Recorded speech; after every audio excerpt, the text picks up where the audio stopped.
All right, with that, let me introduce our final speaker, Geoff Huston. Geoff Huston is the chief scientist at the APNIC, Asia Pacific Network Information Center, where he undertakes research on topics associated with internet infrastructure, IP technologies, and address distribution policies.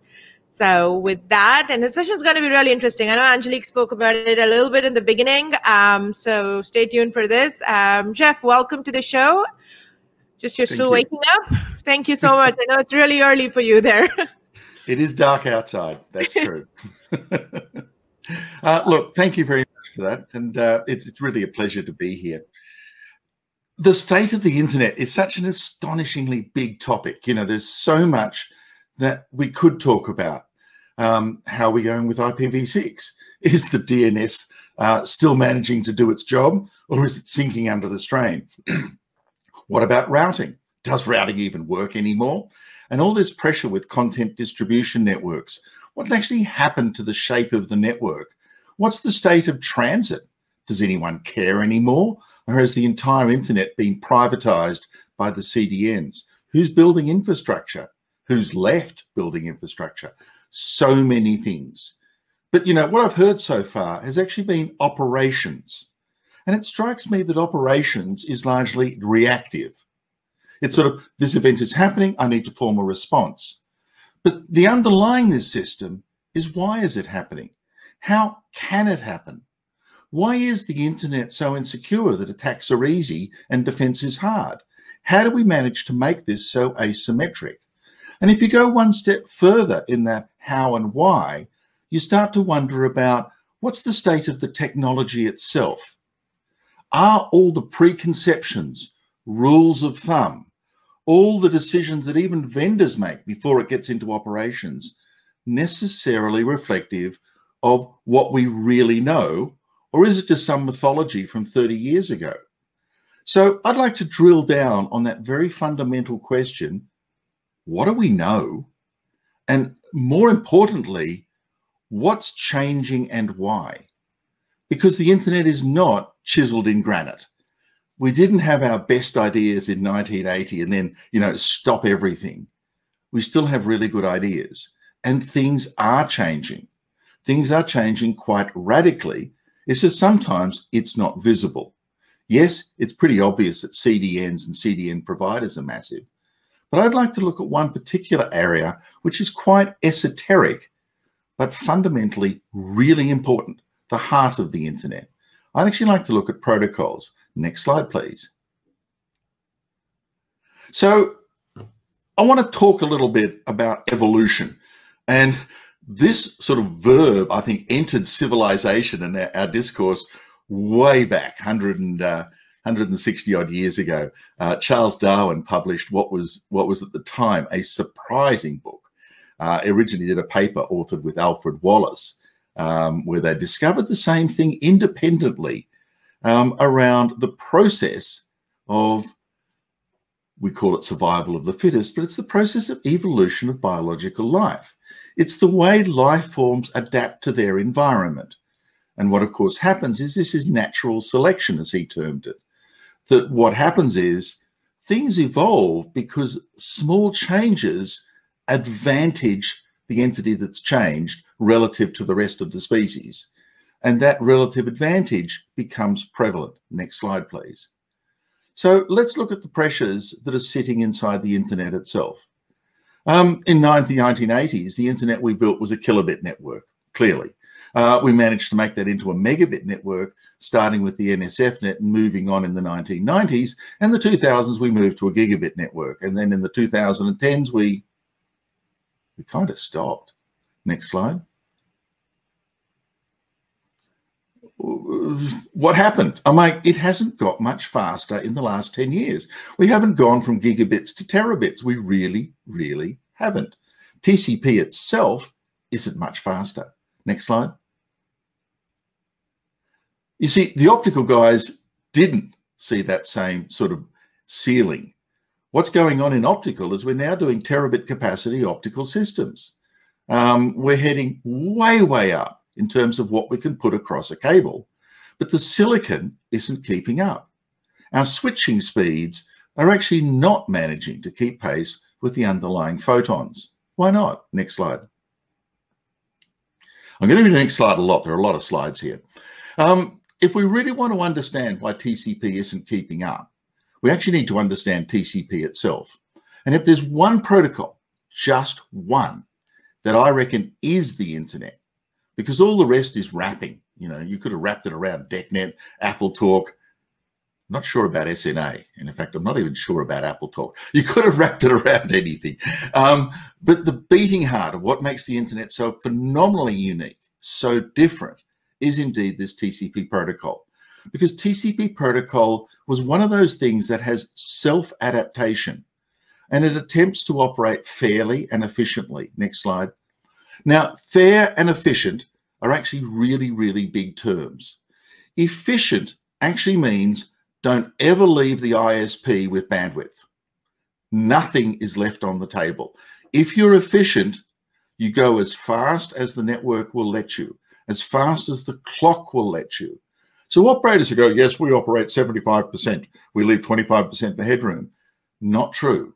Not if TCP is doing its job, because there should be no headroom left. If you're efficient, use everything. Now, the other part of this is fair. You know, unfortunately, the internet wasn't built for me. Well, maybe it was. No, it wasn't, unfortunately. I have to share the road. I have to share the internet. And I have to share it fairly. I shouldn't crowd out everyone else. If there are 1,000 other people on the wire that I'm on, I should get around 1,000th of the share of that wire. That's fair. So when I'm trying to be efficient, I shouldn't kill everyone else in the process. I should even my pressure out. Next slide. So those are the design objectives. This is a flow control system. It's sort of fluid dynamics in a digital sense. Every single digital flow has to gently push all the other flows out of the way to signal that it needs a fair share, but not too far that it pushes them off the wire completely. That's the ideal situation. Next slide, please. So the way TCP actually works is it doesn't understand what the network's doing, and it doesn't assume that anything the network tells it is necessarily true.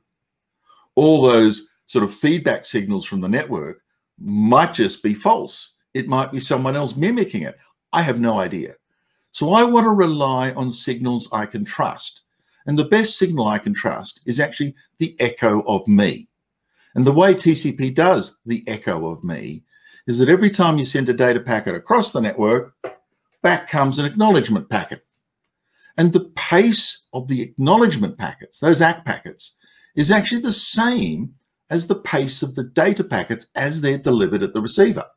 So as long as I send a packet for every ACK, then I'm keeping pace, a constant pace, because in essence, every time a packet leaves the network, I can inject a packet into the network. Next slide.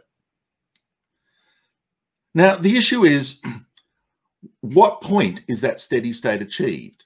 What's fast enough? And so we don't know. TCP doesn't know. There's no rationing going on. This is not a circuit-controlled system. We're not running 64K anymore. I need to probe into available capacity to figure out when I'm too fast. And a little under too fast is fast enough. And so the way we originally thought about this in the 1980s, and it is a long time ago, was that when you drop a packet, that's too fast. Next slide. So this is the classic TCP protocol called TCP Reno. While there's no packet drop, gently lift up the pressure on the network. One new packet inside this conveyor belt every round trip time interval. If there's no packet, if there is packet loss, react like crazy. The car has crashed.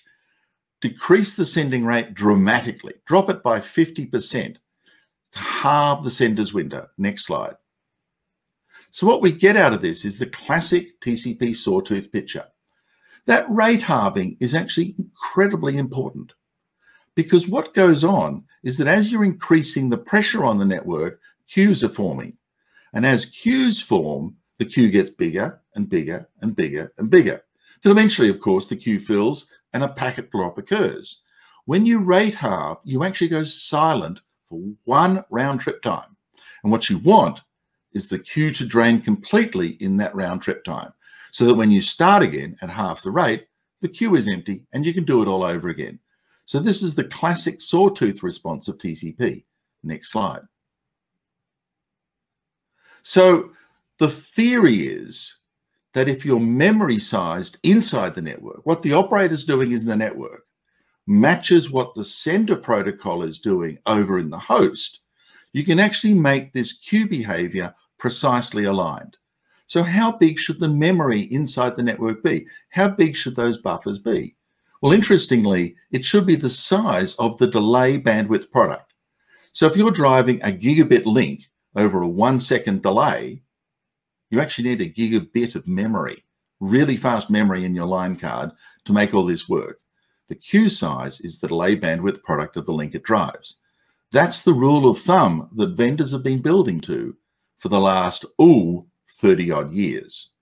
Next slide. Now, all this works with the single assumption that it's just me. And as we'll see, that's probably a bad assumption. It's not a one flow network. It's a billion flow network. And all of a sudden things are different. Next slide.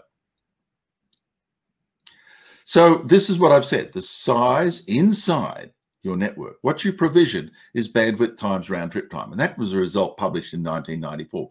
Don't forget, by the way, this is the most expensive memory almost on the planet, because what you need inside these line cards is not slow memory, not memory coming off, the normal production lines. You need memory that is as fast as you can possibly make it.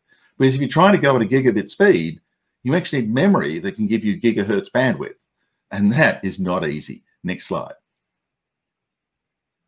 So if you make it too big, what happens? If you overachieve and stuff in way too much memory, oddly enough, all Reno will do is do the same thing, but leave queue bandwidth on the table. It won't drain completely. So that if your queue is too large, you're just inducing delay, which of course is not exactly user-friendly. Next slide. And what if it's too small? Well, maybe too small is an even worse sin, because when it's too small, you actually overachieve. And when you rate halve, you go below link capacity. And so it takes some time to ramp up again. You're leaving bandwidth on the table, and that's inefficient. Next slide. So what we'd like to do is change things. And at this point, Darwinism takes over, because I can't change the bits in the TCP header. That's invariant. But what I can change is my behavior as a sender.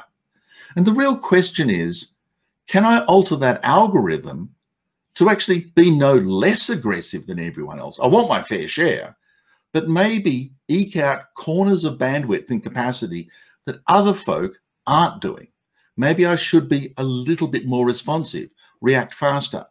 What I can't do is destroy the environment. I can't eat up all the bandwidth because everyone else dies and then they're going to come back and kill me. So in some ways, this is almost like a survival Darwinism issue.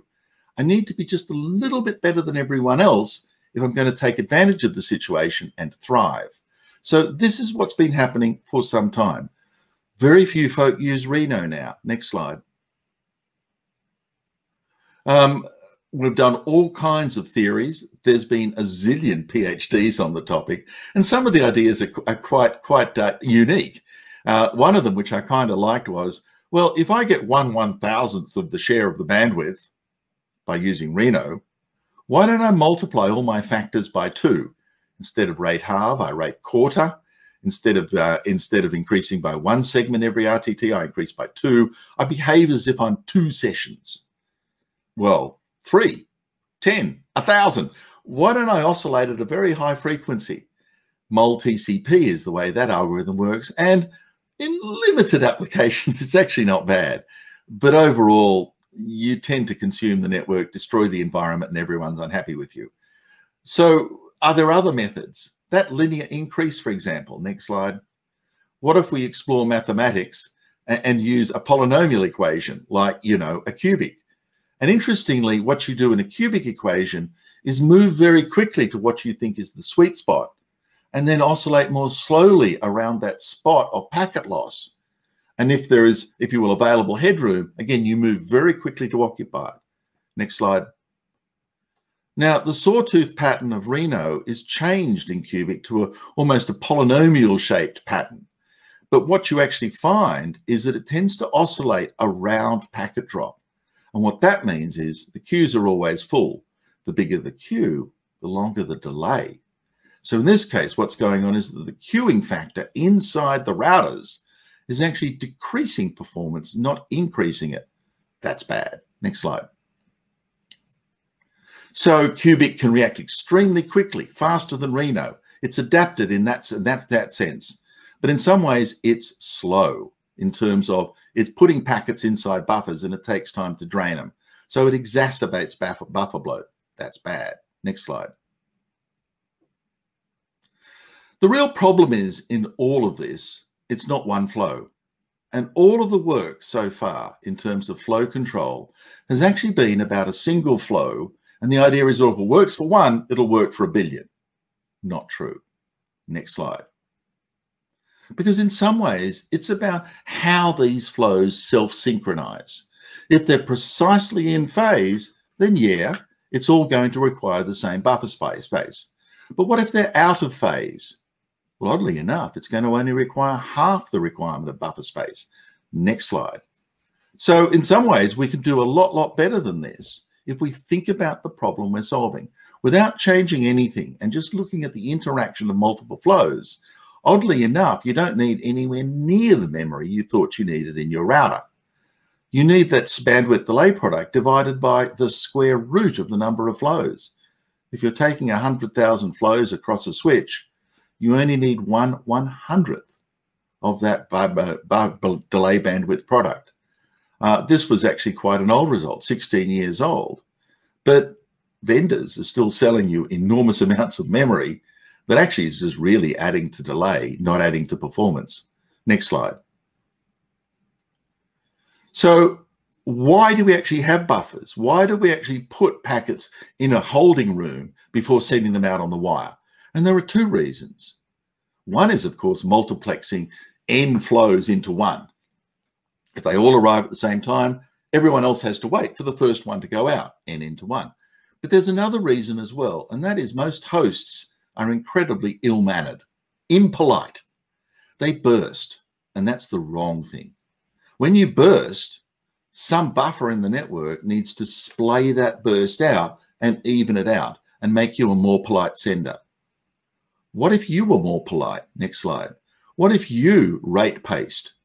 Well, if you rate paced and distributed the data over the entire round trip time interval, oddly enough, you make much less pressure on network buffers. And oddly enough, you can go faster. So sender pacing is a really, really good idea. Next slide.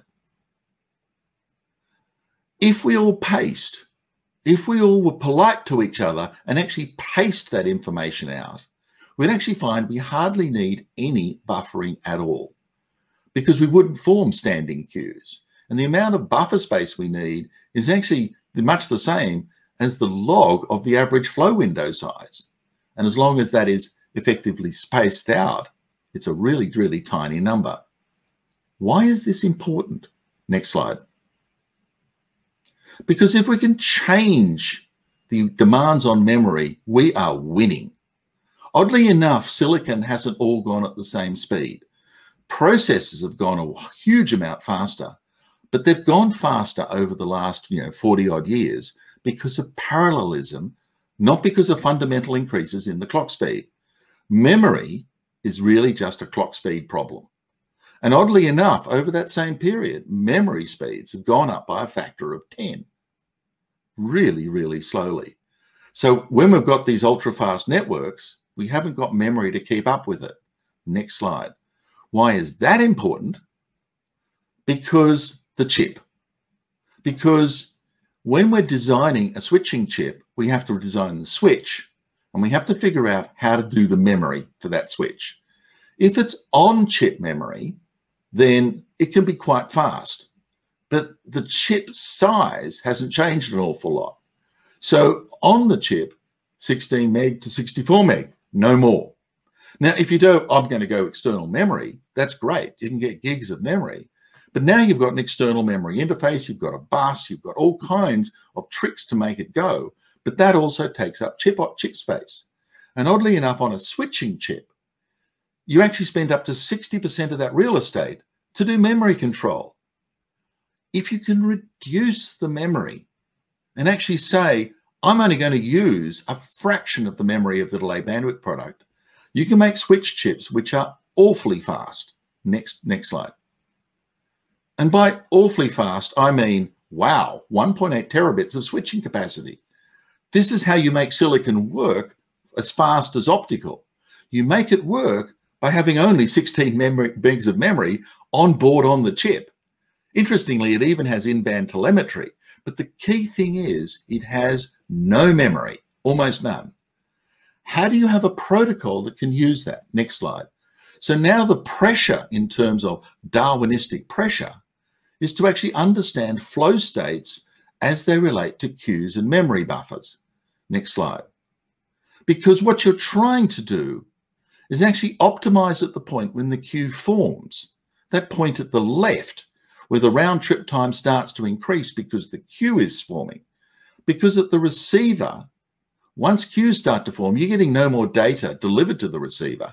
You're working at capacity. Now, all these loss-based congestion control points work at the other end, over at the right, when the disaster has happened, and not only have you filled your queue, but the signaling system has failed. Next slide. So how do you detect the onset of queuing? Well, one way is to get the network to tell you. Next slide. This is something that was developed in the 2000s. Sally Floyd's group did this. And the idea was developing on an idea from digital back in the late 90s, I think, maybe early 90s. Explicit congestion notification. When queues are forming, mark a packet. So the network marks the packet on the way over to the receiver. That mark is put back in the AX. The AX is sent back to the sender. I know when queues are forming. I can now go as fast as I can until I get that notification. Next slide. Now, there are many things about this that are good. It's a single bit. That's great. But everyone needs to be aware. Everyone needs to mark these bits and receive the bits.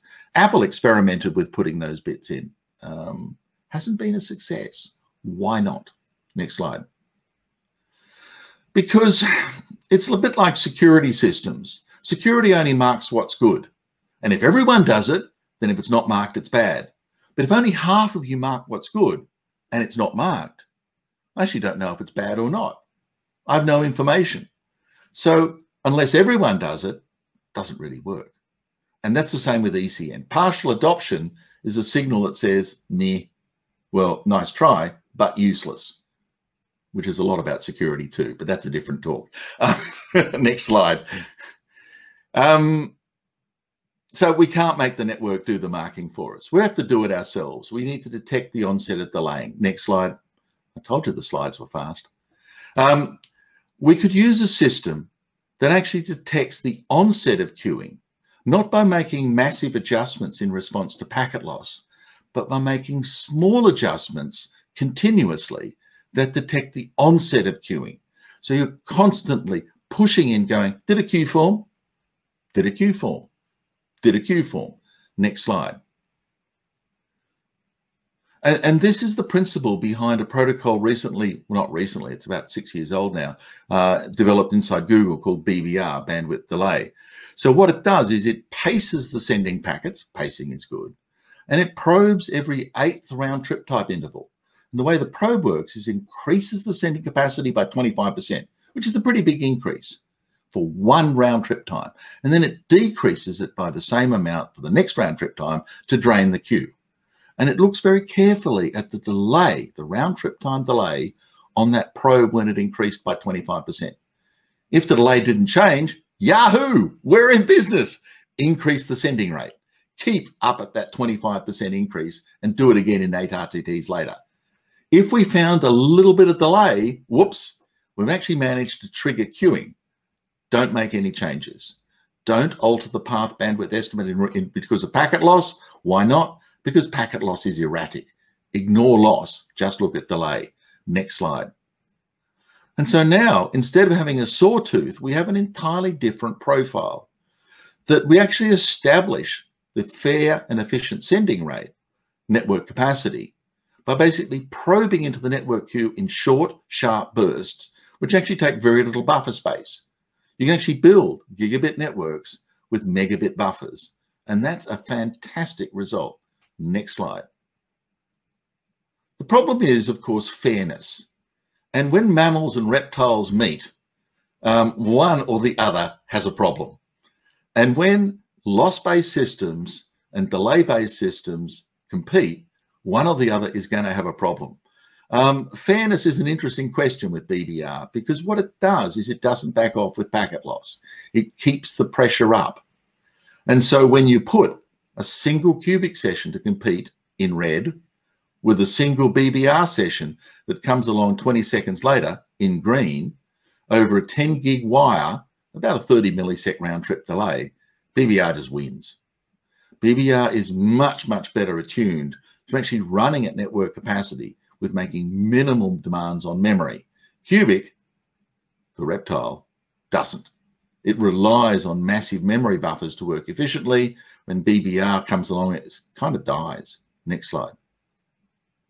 So in some ways, what we're seeing is a classic environment for evolution, a classic environment of survival of the fittest. Because what we're seeing at the moment is in the zoo out there, there's an awful lot of TCP control protocols. And whether it's Cubic, New Reno, Leadback, I think Windows use Leadback, Fast, Akamai use Fast, or BBR, Google use BBR a lot. All of these TCP control protocols are actually pushing against each other and jostling. BBR is actually trying to do it quite differently from most of the others. It's not actually using loss as a signal. It's using this probe delay as a signal. In some ways, this rich environment of competing protocols actually forces us to consider what's fittest. There's also a whole bunch of traffic models, because in some ways, all those video streamers, all of these Windows Zoom sessions, all of this DNS, there's a huge amount of different bits of traffic. And of course, that's just part of the environment. And all those queue disciplines that you network operators use, all of you have picked your favorite one. The poor packet and the poor flow running across all of them is getting a huge mixed signal, because you can use red, weighted red, Codel, fair queuing, and all these kind of queuing disciplines. But of course, consider the end-to-end system. It treats all of those as damage, and tries to optimize its behavior in spite of what you're doing. And of course, it's not just a single wire. There are all kinds of wires and wirelesses. There's cellular, there's Wi-Fi. They all have loss characteristics, delay characteristics. And of course, none of you have figured out how much memory to put in your routers. Your vendors would like you to put in bucket loads because it's so expensive and their margins are great. But oddly enough, the chip designers are scratching their head going, oh my God, this is a real problem. Can't put that much memory on the chip. And of course, there is some ECN out there for what it's worth. Next slide. So what wins? Inside all of this, it's not just what I'm doing is fine, I'll keep on doing it. Because oddly enough, we are changing everything all the time. And if efficiency and fairness need to be put on scales, and it's either you can have one or you can have the other, I actually would favor efficiency, because an efficient protocol that makes astonishing use of the network and leaves nothing on the table is going to naturally win in this place, and everyone else will be using it too. So protocols that make minimal assumptions about the insanity of what vendors do inside the network, the insanity of what even operators do to try and control the network. If the protocol can work in spite of that, that's a protocol that's fittest.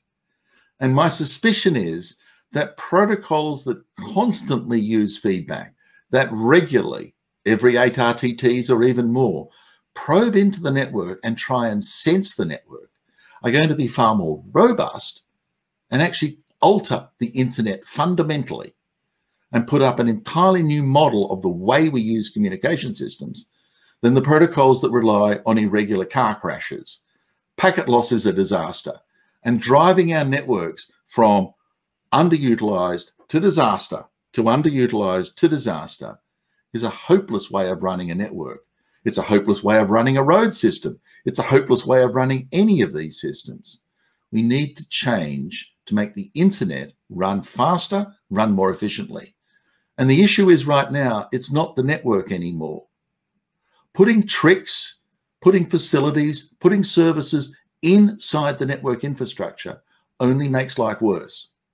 If we actually did less in the network, less memory, less packet mangling, less state, less overhead, and pushed the entire problem back into end systems, we'd actually have a better network. And interestingly enough, that's where we're going. This is not just operating systems anymore. Most applications have given up on their platforms. Quick is a classic. Quick, the internet sort of system used inside Google's Chrome browser, has lifted the transport session up into the application. All the operating system sees is a bunch of UDP packets. They happen to have an encrypted payload, so all the network sees is nothing. Applications are now doing their own thing. Applications understand their own flow. There's enough space inside everything, including this little device here, to actually do an astonishingly sophisticated effort at managing the flow as an application. So what we're actually seeing inside this protocol Darwinism is not just a change in TCP. That's a minor thing. What we're seeing is a far more major change where the network is being relegated, where the operating system platform is being relegated, where the application itself is asserting a degree of ascendancy that is now, if you will, the major player in this network that we're seeing. This is now an application level network where the network protocols themselves are up in user space and actually making far better use of the network than anything we've ever done before in the platform. So in some ways, this protocol Darwinism is incredibly fundamental to the argument of what is the internet today. And if you think it was a bunch of networks interacting with a bunch of operating systems, with a bunch of dumb applications streaming across it, that was true in the 1980s. It's not true today. It's almost the opposite, that the application itself is now the master inside all of this. I think that's the last slide. Next slide, let's see. So what do we learn from this? First thing, rules of thumb are rubbish. Rules of thumb say, God, I don't know why. I'm just going to do it because everyone else has done it. That's crazy. We don't know that much about how to make extremely high-speed systems work. And over-equipping your router with memory is a really dumb thing to do, but everyone does it because it's a rule of thumb. Why? A cherished assumption, but it's wrong. If we really want to make a terabit network and even a petabit network sing and dance and do phenomenal things, we need to think differently. We need to continuously challenge our assumptions. And the beauty of all this is that the state of the internet tomorrow is not the state today. That the internet still has an extraordinary set of really important problems. And if we just operate our network and react, we're not going to meet those problems and we're not going to make it better. We're just reacting. If we want to move ahead, we actually need to treat the network as a malleable thing and treat the ecosystem in the same way that biology treats its own ecosystem, as an environment where adaptation wins, where changes actually create disturbances that in turn create efficiencies and opportunities to exploit. And so the beauty of this is there's a lot to learn about the internet, and I think we can all have a lot of fun in learning it. Thank you very much. I'll hand it back. Thanks, Geoff. That was great. It's always interesting to hear your perspective on things. And so we actually had a question come in from Twitter while you were speaking. So the question from Andrew Campling is, with regards to the current and future state of the internet, is it suffering from ever more focus on optimization of web apps at the expense of everything else?